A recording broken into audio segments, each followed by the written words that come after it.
Welcome to the Autonomic Healing Podcast. I'm Tom Pells.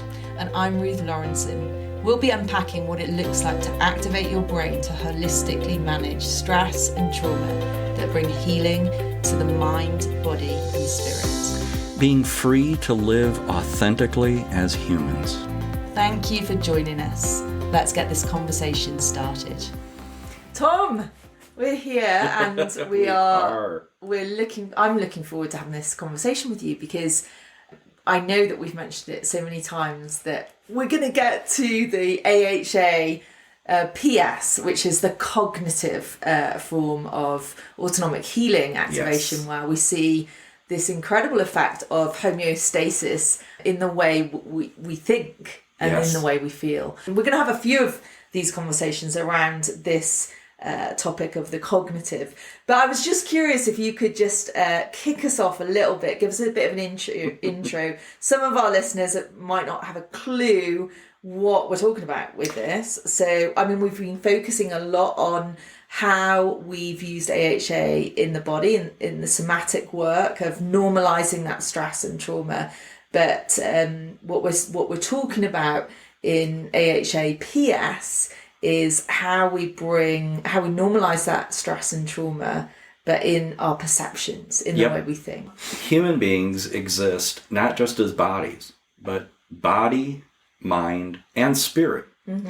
So when I discovered how to activate homeostasis, that normalizing of stress and trauma in the body back in around 2014, a couple of years later, I wondered if it was possible to activate homeostasis in a different part of the brain, in the different part of our neurobiology, specifically in the prefrontal cortex and the limbic system.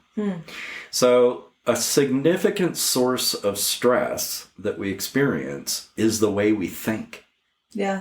Because while we can be actually rational, the effects and the impact of chronic stress and trauma can be so compromising of the way we think about and problem solve issues in our lives that it seems rational to us, the way we're thinking about ourselves, others, and situations.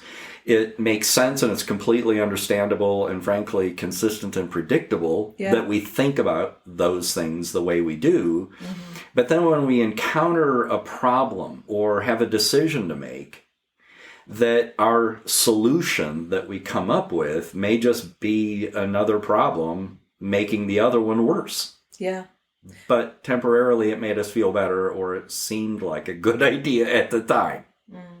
And so I think this is huge because what we're actually saying is we're going right the way back to stress and trauma, the tsunami of stress, right? And we're saying not only does it impact our bodies, but it really has an impact on the way we perceive things. Absolutely. And that can be on some big levels, but often it's just on very everyday, all of the little decisions, the way we interact with people, the way we are in our workplaces. And so actually stress and trauma will have had a huge impact on the way we think and the way we feel that seems perfectly rational to us, but probably isn't. Right. And especially under stress that is not managed or is not perceived as manageable, then these what I call seemingly rational perceptions kick in. So when I talk about the tsunami of stress, it begins with that sense of stress and need. And we have a perception that has been compromised of ourself, others, and situations, which is why we perceive that experience as stressful or provoking a sense of need. So, okay. A way to think about this is with the chicken and egg. Okay. Which came first, Ruth? The chicken or the egg? Both. It is. Yeah. And because it just depends. You can't have a chicken without an egg, but you can't have an egg without a chicken. Which came first? Yes. Just depends. My point is that it's like that with thoughts and emotions. So which come first, the thoughts or the emotions? Yes, just depends. Sometimes the way we think generate emotions. And if those thoughts are seemingly rational, but not actually rational, then they generate unhealthy emotions. We may like those emotions, but it doesn't mean it's healthy. We may not like those emotions. That doesn't mean it's healthy. But we often respond based on whether we like or don't like the emotion, rather than is this a healthy emotion or an unhealthy one. So these seemingly rational perceptions are accompanied by unhealthy emotions. But that doesn't mean that we may not have the unhealthy emotion and then have a seemingly rational perception of having had that emotion, which we didn't choose to start with. And this is where we had this weird thing about a hawk just come up. I know. Well, let me just share. Yes, please. So literally yesterday morning, I was sat on my deck and this hawk flies up. I mean, and it's a red-tailed hawk. And it was... Mature. Fully grown. I mean, it was big. Yeah. And it's just sat there. And I've filmed it. Thank goodness I had my phone on me. It's got thousands of likes on Instagram already. I finally found fame via the hawk. But yeah, so I sat there and it was just an amazing experience. You know, huge bird of prey on my deck, you know, just a few feet away from me. And I'm just like, and it hung around for like 30 minutes. I mean, it was a bizarre, wonderful, beautiful experience. Filmed it, of course, took as many photos as I could, as still as I could. So when I came this morning, and we were just having a little chat, I showed you, didn't I, on my phone? I was like, oh, look at this. And so cool. I know, it's so cool. And which was bizarre because... I had thought that I would share related to, does the emotion come before the perception, or does the perception come before the emotion? And I'd thought about sharing a story related to a hawk encounter I had as a child. Yeah, so go on, share it, because now we can explore this. So, when I was a boy, and bear in mind I had a lot of trauma, and across the street from the house I grew up in was this large forest in northern Michigan. And think of a forest with trees and ferns and all the rest of that. And because of I love nature. I've always loved nature. I love being out in nature. It's why I climb 14ers and I hike and ski and do all sorts of stuff like that. But nature was also a place I could be and not be around people. Yes. Because that could be very stressful and traumatic. So I would just go for these really long... And how old were you? I would have been middle school age. Okay. And I would just go for these long hikes out in the woods, which goes to some of the neglect I experienced because my parents would have no idea where I was for most of all the day in the summer. Anyway, my point was I would just be out and I would be walking and hiking and going through the forest and exploring and things like that. And in northern Michigan, there were ferns, and they would be about waist high, and they're just so beautiful. And there were areas of the forest that were just carpeted with these ferns, and you couldn't see the ground. Everything between the trees was just this forest about waist high of this green foliage and the ferns. It was just so beautiful. It was like looking at a pond or a sea of ferns. And where there would be 2 tracks or motorcycle trails, in those areas, there would still be a discernible trail that I love to walk down, but they would be the deer trails. And it would be where white-tailed deer would habitually walk in between the trees. And I just developed this following the deer trail. And I would walk, and it would be so beautiful that I would just it would feel like floating on this carpet of ferns because you couldn't see anything below the waist. And eventually that led to a career in long distance running because I just felt one day that I just felt like running. It was just so energizing. And I just took off running, and I would run down these deer trails. Eventually in high school, because I did that so much, I became a really good long distance runner.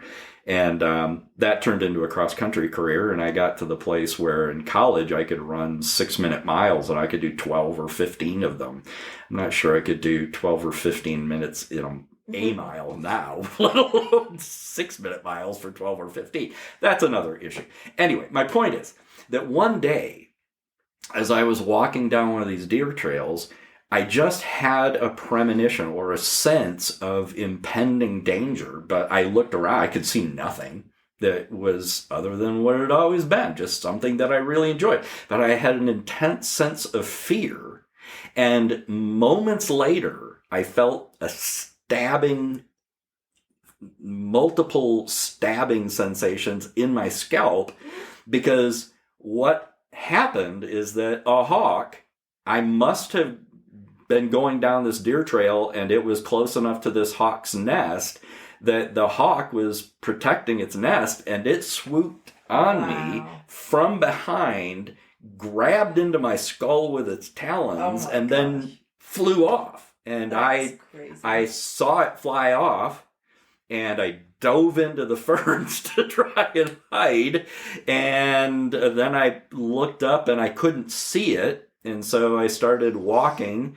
And then I got dive bombed again.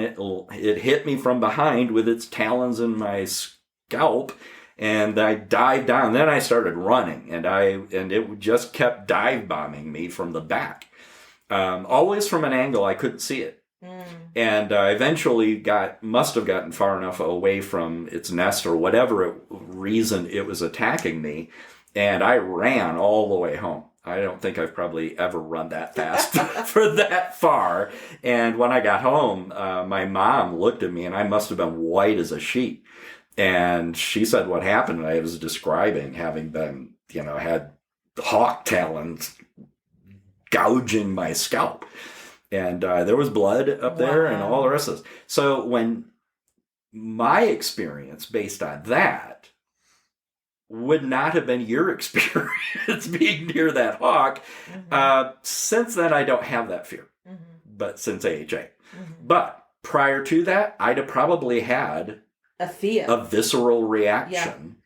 So what we're talking about is that, there am I yesterday morning, quite happily sat there with this, in my experience, just enjoying the moment, not seeing it as fearful, not seeing it as something that's going to gouge my head or anything like that, because I haven't had that experience that you had. No. But if prior to AHA, if you had been there on the deck, then all of those feelings or thoughts of sensed threat and danger would have come straight up. Yep. And so what we're talking about here with that one example, which is really bizarre that we had this happen today, is just the differences that can be present. Two human beings having the same encounter, but depending on what type of trauma they've had in the past. Or not. Because I haven't had very different experience. The hawk. Emotionally, perceptually, very different experiences, even though we would have been potentially experiencing the very same thing. Yes. Your experience of it, not my experience of it. And so, we've talked about this a little bit, but this happens all the time with people. So that was one example, right? Yep. So do you want to just share any more examples of how someone's experiences of trauma and stress can shape and form their perceptions? Yep. I may have mentioned this in an earlier podcast, but I'll go a little bit more into it now. I worked in forensic psychotherapy, and there was with offenders, they would be given polygraphs about whether they had ever harmed their child. And they would, based on the results of the polygraph, would not be allowed to have contact with their child that was unsupervised. And there was a constitutional challenge to that here in Colorado. And I was the expert witness on why that should be allowed, on the basis of a polygraph, that they could be precluded, even though that is a constitutional right, that they could be precluded from having contact with their child, even where there has been no known or outcry or any concerns. And so I was giving my testimony with all the neuroscience and all the rest of that, involved in polygraphy and people's responses and all the rest of that. And the federal attorney who was questioning me at the time said, "Mr. Pals, can you put that in layman's terms?" And I had to go at that. And then the judge, after I had tried my initial attempt at layman's terms to describe, interrupted and said, "Mr. Pals, your testimony is really amazing. It's just wonderful. But could you put that in real layman's terms?" And so here was what I said. And the reason I share this is because of how impactful stress or trauma can be on our perceptions and then our emotional responses to being asked about that, and whether that's actually rational or not. And then what is the truth? And are we dealing with the truth, or is the truth potentially even a threat to our well-being? So the example that came to my mind was, let's say there's a little boy, and he is very intelligent, very bright, just a very capable, academically capable child, and he always gets A's on his report cards, and he is very proud of that. He gets a lot of affirmation from his parent for that, and he always gets all A's on his report card, but he's not athletically gifted. And then when he comes home, and he's very concerned because for the first time in his life, he's gotten a B on his report card, and it's in gym class, because he couldn't climb that rope and ring that bell at the top. He couldn't get an A. He did the best he could and all that, which if that had been the affirmation that he'd gotten and the response, that would have been fine. But that B on his report card became symbolic of perfectionism, and there's something wrong, because his father, rather than being understanding that, yes, you're very capable intellectually, just not able physically and athletically to get an A in gym, berates the child and says, "Are you stupid? What is wrong with you? Oh, just not trying. You decided that a B was fine." And he learns and internalizes, if I'm not perfect, I'm not okay, and there's something wrong with me. Yeah. And then if you ask that child, now an adult, about some imperfection or something like that, they're going to have a physiological reaction. Now, what does that physiological reaction on a polygraph represent? I don't know. Yes. But we don't want to take a chance.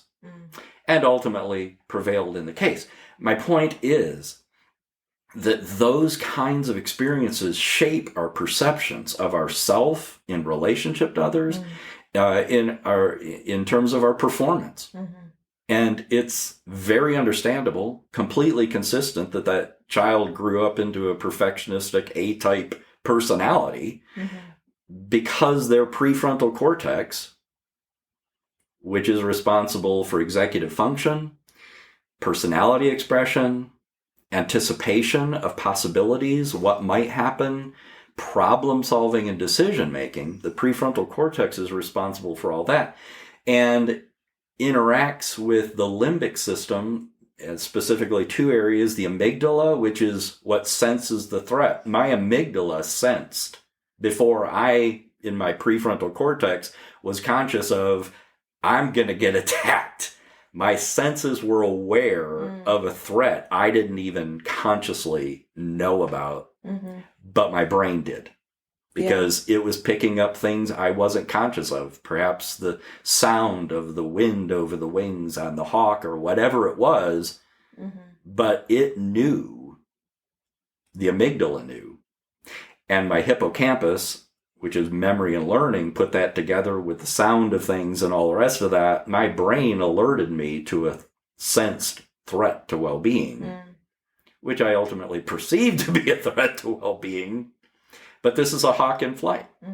Is that a threat to well-being, or is it just the presage to this wonderful, amazing 30-minute encounter with wildlife on your deck?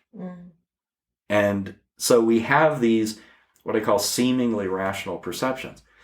And then when we sense or perceive a threat to well-being, we try to problem solve that issue. And this is classical therapy. Yeah.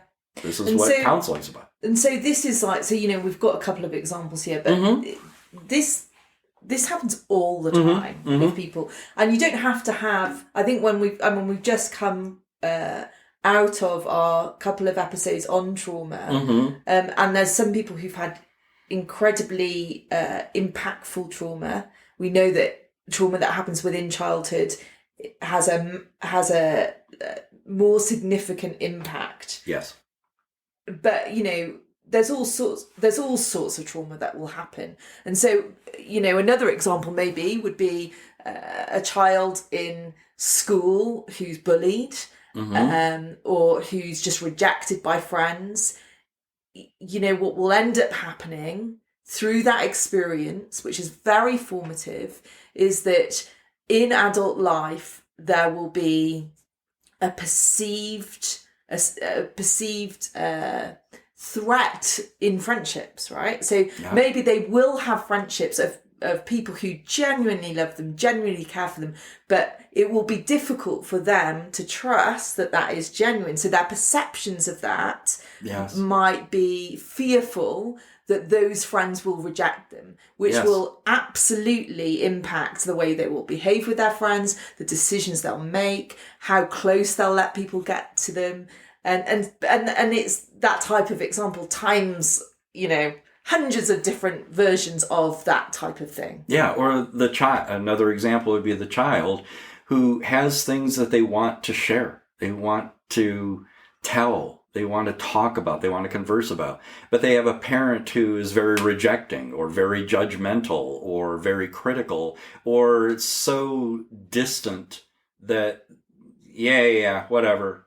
And they're not listening. And they may come to believe that what they have to say doesn't matter. And it's not going to matter. Yeah. And then it doesn't even matter to them. That would be another example. There's all sorts of examples of perceptions that we have that are completely understandable, but they're in the category of what I would call seemingly rational. They make sense to us. We logically, rationally, quote unquote, come to a conclusion, make a decision, but it's not actually rational. It's just logical. And I think what is sad about this is that it's not freedom. No, to be who we are. So what's happening is that we're almost trapped in our trauma. We're trapped, even though the trauma is long gone. It's impacted the way we're seeing things, the way we're thinking about things, the way we're feeling about things, so much so that we don't become free to be who we're meant to be. Yes. And then in that tsunami of stress, the stress and need become distress and discontent, and we have a negative anticipation, which may be completely unrealistic. We anticipate something negative happening, and the reality is it's actually the opposite of that. But we were so convinced that the negative was going to happen, and then when it's the opposite, we're just surprised. And what? That just happened? And I think this is why this part of AHA problem solving, the cognitive, is so exciting, Tom, because I think what we end up seeing is this huge level of freedom. Oh, yes. Where people don't have to stay in these patterns of seemingly rational perceptions. They learn, or the brain teaches them to understand what's real and what's actual. Yes. And so would you explain a little bit of what happens? Because that's so we've talked about the problem. Hopefully our listeners can really understand this, because I think it's a huge, I think any human being would be able to identify and think, oh yeah, actually, I know this isn't real, but I always think, I don't know. But it seems so true. It seems so true. And it's almost, there's a knee-jerk thing about it as well when it's, in us. It's like it's like a default that we have. Oh, it is. And we all have our different versions of those things, depending on... Different patterns, yes. Yeah, depending on... So for many, many years, as a psychotherapist, I practiced cognitive behavioral therapy. And classically trying to identify patterns of perceptions and then learning how to counter them or dispute them or whatever. But there was a certain level that I just couldn't get through that was simply a traumatized perception. So even though the person could intellectually assent to a more rational perspective, it wouldn't get traction. It wouldn't take hold. It wasn't believable to them because in their minds they didn't believe it and they couldn't believe it because of that so traumatized. So after I figured out how to activate homeostasis in the body, I wondered if it was possible to activate homeostasis in a different part of the brain, and that's the prefrontal cortex interacting with the limbic system, as I've just described. Yeah. And sure enough, it'll do that.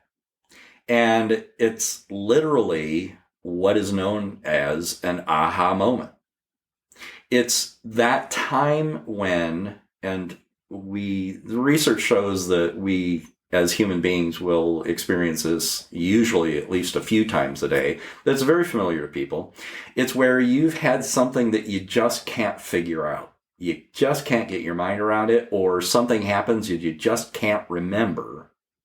You're using the prefrontal cortex in connection with the limbic system, memory and learning, and the amygdala, the sense threat to well-being. And you're trying with your prefrontal cortex and your mind consciously to problem solve that and figure it out or to remember it. And then when you stop doing that and you turn that function over to some other subject, it doesn't mean your brain won't continue to do it. And your brain then takes over and starts problem solving it. And this is an aha moment. This is you experience what is called in neuroscience an involuntary autobiographical memory or cognition. It's involuntary because you are not voluntarily thinking. Your brain is doing the thinking. Autobiographical because it's drawing on information from your lived and life experience. And cognition because it's literally the brain thinking, not you with your mind thinking. And in a classic aha moment, you have that moment of realization where your brain informs your conscious mind of, oh, I know what I could do. Or, oh, I remember now. That's your brain having an involuntary autobiographical cognition. You're experiencing that. So I wondered if in combination with the somatic homeostasis, because that would deal with the stress and trauma reactivity in the body, which would direct toward the flight or fight response, even if that hawk is just this beautiful thing sitting on my deck and it's not going to sink its talons into my scalp or some other part of my anatomy and fly off with me if it's going to try. And it's just this beautiful, amazing creature that I can spend time with. And so the somatic homeostasis can take care of that so that then the problem solving isn't, how do I get away from this hawk or how do I defend myself? And just being able to. So anyway, so my point was that I wondered if it was possible to activate what I now call cognitive homeostasis and let the brain itself problem solve something that the mind, the person's mind, can't come up with. Or even if you were told it, wouldn't be believable because you didn't think it. So what happens is that, we activate homeostasis like we do with the somatic. Just like with AHA. But we would pose a problem. And then I guess what I think in the simplest way, the brain is overriding the those seemingly rational perceptions that our mind is like grappling with all the time. Yes. Is that right? Yes. What happens in an AHA-PS session is that initially, the first session, we identify a pattern of perceptions. Mm-hmm. And it's very strange that it does it in a very distinctive pattern mm-hmm. of 4 perceptions mm-hmm. and a sequence of that. We're going to go into that in a few different episodes. Yeah. Yep. Mm-hmm. But anyway, so what happens in an AHA-PS session is that the person is able, because of the somatic homeostasis and activating that, then the homeostasis naturally begins to include the cognitive or the prefrontal with the limbic system. Mm-hmm. And it will generate these involuntary autobiographical cognitions, and the person simply is aware of them. Yeah. They are just involuntary thoughts and ideas that present to the person. And during the HAPS session, I have them just say them out loud. As something comes involuntarily into their conscious awareness, they just say it out loud. And then you because just take notes. And I take dictation. Mm-hmm. The brain is the therapist. Mm-hmm. And so we pose a question to the brain, and then the brain begins to problem solve that. Mm-hmm. It invariably begins with, this is the problem, and this is why it's a problem, mm-hmm. because this is the source of it, and this mm-hmm. is where that's come from. And this is what the perceptions have been. Mm-hmm. And oh, by the way, the truth is this. Yes. Yeah. And the reality is this. And it shifts from what I describe of us being a caricature of ourselves mm-hmm. into the authentic self. Which is the freedom. Yes. Mm-hmm. And the brain then is the therapist. I'm just taking dictation.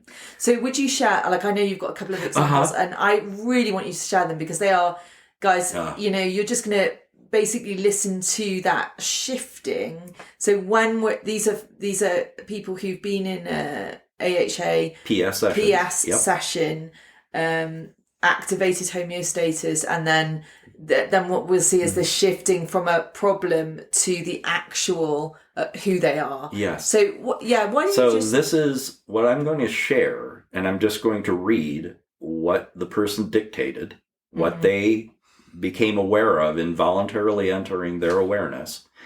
And this is an aha moment. And because that's what the brain is capable of doing. The brain is capable of problem solving things that we with our minds just can't figure out, and it just naturally does it. So pose the question, and the issue was for this client, why does my well-being not matter as much as others to me? Mm-hmm. Other people mattered, and their well-being mattered more to this person than their own. Because in their relationships, what they were recognizing is that their own well-being always came second. Mm-hmm. To somebody else's. Which is a common, massively common thing. Yes it is. And then they would disconnect. Mm-hmm. And they would not express themselves. They would feel fake. And why do I do that? Mm-hmm. Why is my own well-being, why doesn't that start the list of people but come somewhere down the line? Mm-hmm. And so then we would formulate a question to pose to the brain mm-hmm. for it to problem solve. And the question that this individual came up with is, why do I struggle with just saying what I want to say? And I think that's something that's relevant to a whole lot of people.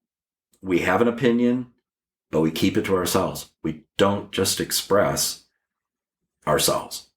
So why do I struggle with just saying what I want to say?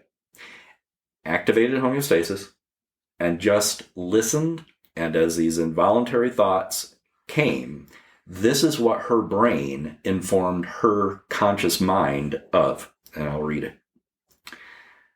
Why do I struggle with just saying what I want to say?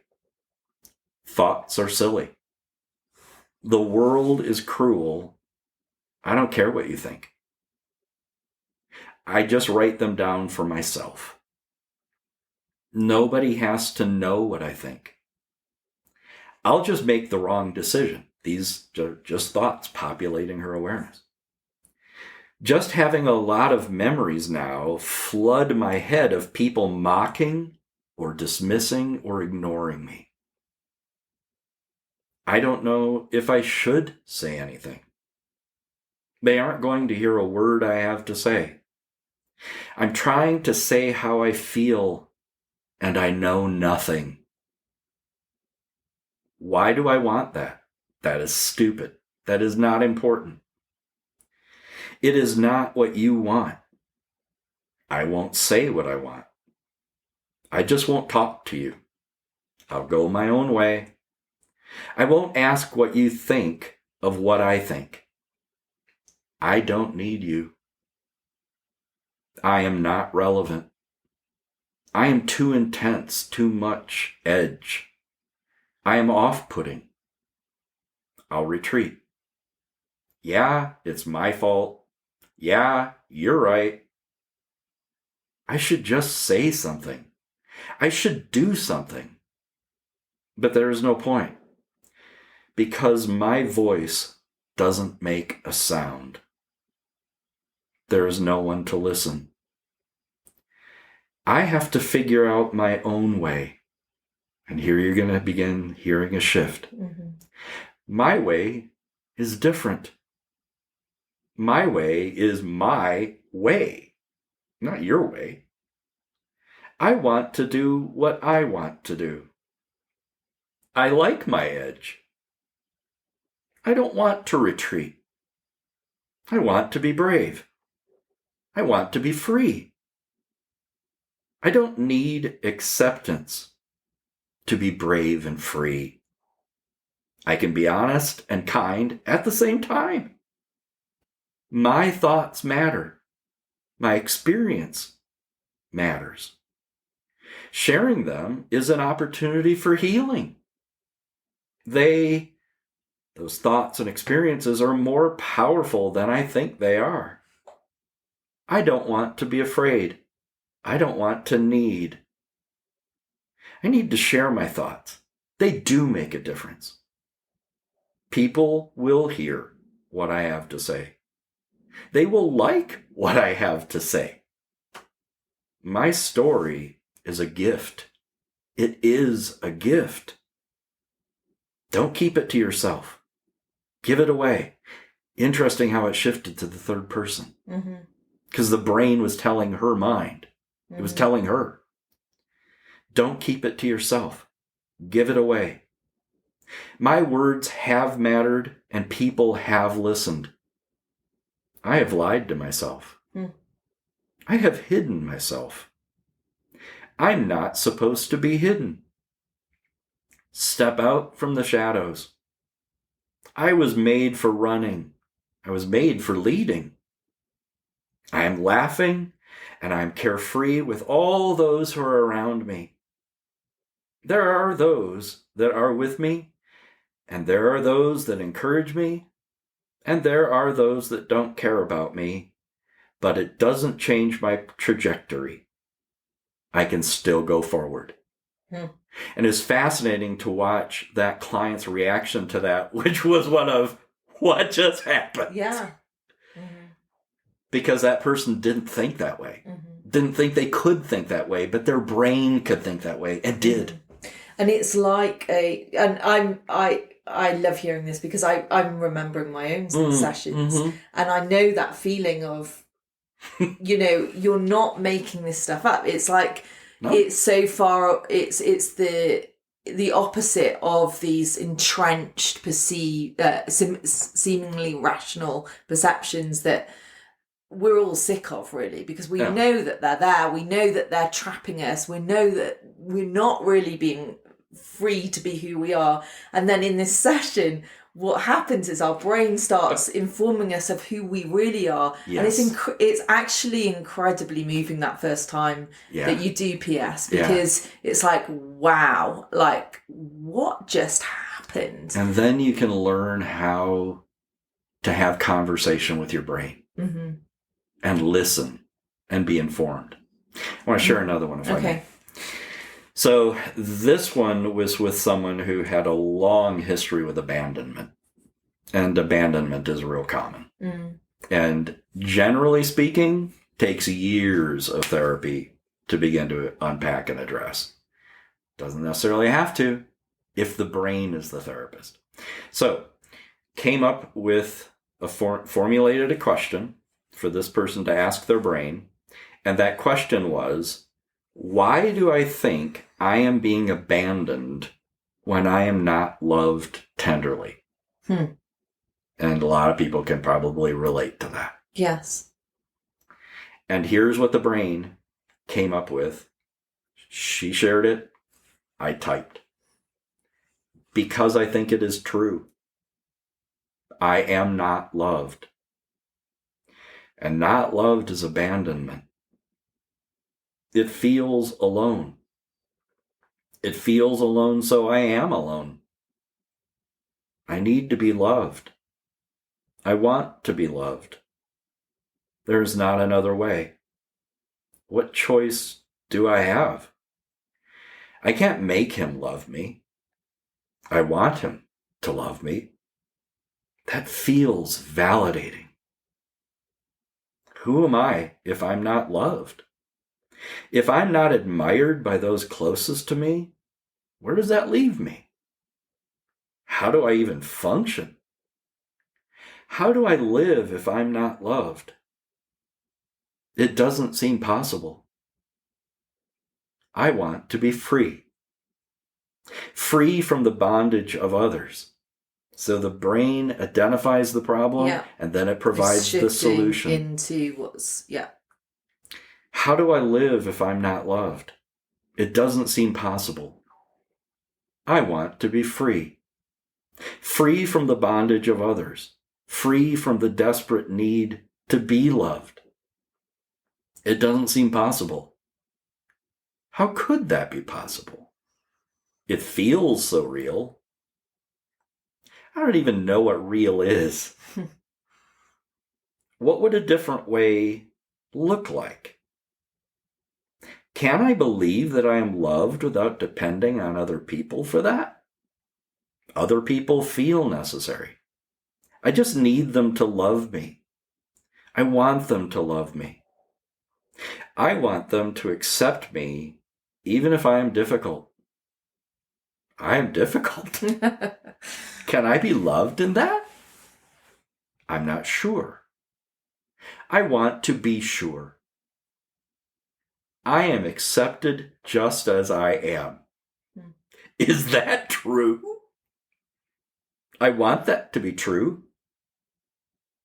I hope it is true. I can accept myself. I can accept myself even when it feels like others don't love me.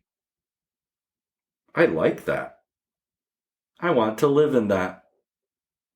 That feels like freedom. Can I let go of others loving me? I don't know. But I am letting go. I have been letting go. I can let go. I am capable of letting go. I'm stronger than I thought. I'm not as needy as I thought. I can appreciate myself. I can love myself. I can be who I was created to be. That is what I really want.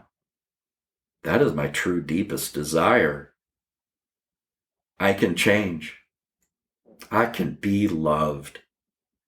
I can allow God to love me. I can allow myself to love me. I can be me. I don't have to be what other people want me to be. I can just be. That is so crazy. I love taking dictation when the brain is doing the therapy. Yeah, thanks for sharing that, Tom. I think your position of really seeing so many people come through, and like you said, you see the pattern. I mean, even in the brain identifies the problem and then it shifts it into the answer of who the person really is. And just to see that over and over again with these different problems must be just so encouraging as a therapist. for you? It allows me to address things with clients I could never touch before. No matter how good I got, no matter how effective a therapist I was, I can address things because the brain is the therapist. Yeah. Not me. Totally. And, these are just, you have people going through the AHA PS multiple times. Sometimes they'll just do it once, but sometimes it's an ongoing thing and there's a new problem. And I think what ends up happening is that it's like you relearn how to be the real you. You've done that. Through that. I've done that, yeah. I've done this. Yeah. I do this with myself. I I've experimented with all this stuff on me, and I get benefit from that. So I do problem solving this way. When I have something I just can't get my mind around and I can't figure it out, I just ask my brain. Yeah. And I think you also, when you start going down this path with AHAPS, you start it's easier to identify those seemingly rational perceptions to at least quicker. I mean, they're still there for me, but they come up for me every now and then, far, far, far less than before I did AHA-PS. But they're still there every now and then, but I'm like, it's almost like quick. I'm like, oh my gosh, I'm doing that again. But my brain has retaught me how to think and feel in a way that's real about who I am. And it's incredibly freeing. It releases you to be who you are and looses those, traps, so to speak, of trauma that happen for so many people. And what's happening neurobiologically is that the more the conscious mind is aware of these things, because it's a sensory experience. To hear yourself saying these things, it's a sensory experience. Yes. It's taking that information in. And that hippocampus and the learning and memory is being shaped by these experiences. And so when the hippocampus in the limbic system interacts with the amygdala, it doesn't sense threat where it previously had. Because that's not a threat to well-being. Is that person not listening to me? Yeah, but I got a voice. Is that person not loving me tenderly? Yeah, but I can love me. And so the very same thing that the person is experiencing is sensed and perceived differently.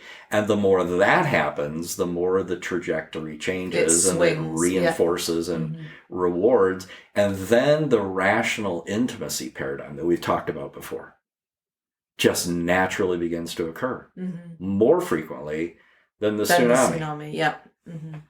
People will still do things. Things will still happen. How are we experiencing? Oh, that's a different matter entirely. If we're letting homeostasis be the norm rather than stress and need. So good, Tom. Thanks for sharing. Well, we're going to wrap up this episode now, but we're going to continue exploring this cognitive space of AHA and homeostasis in the next couple of episodes. So, guys, we can't wait to have you join us next time. See you then.